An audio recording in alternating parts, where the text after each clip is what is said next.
Mr. Kam is a 67 years old Chinese Vietnamese male patient who has medical history of end-stage disease, coronary artery disease, hypertension, diabetes mellitus type 2, and anxiety. He recently had a coronary artery bypass graft surgery for 2 weeks ago. Patient is on continuous daily cardiac monitoring. Patient is on the bypass with PAN breathing treatment.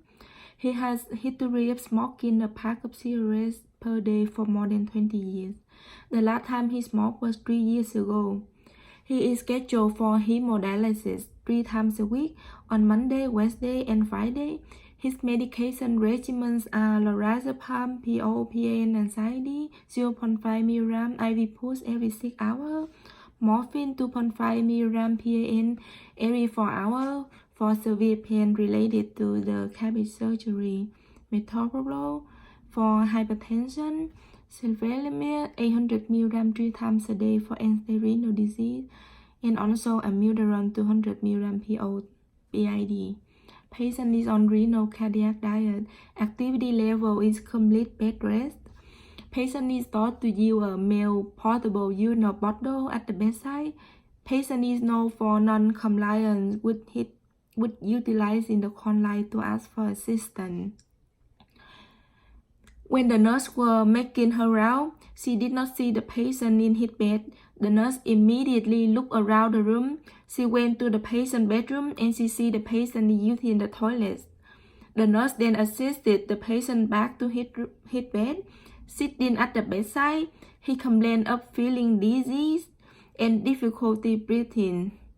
The nurse then assists patient back to bed with the head elevated. Vital sign was taken.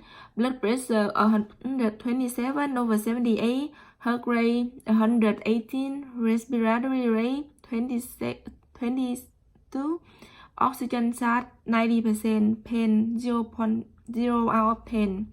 Patient was encouraged to take a deep breath and respiratory therapist arrived. The RT placed patient on the bypass. Oxygen charge is now 98%. Patient verbalized feeling much better with no chest pain. If the nurse does not make her rounds and find patient after 5 minutes, patient may already falls in the restroom. Attending doctor was notified. Responsible parties is also notified. Patient is then placed near the nurse station. Nurse supervisor is notified and will do a non-compliant care plan and IDT meeting with patient and responsible party.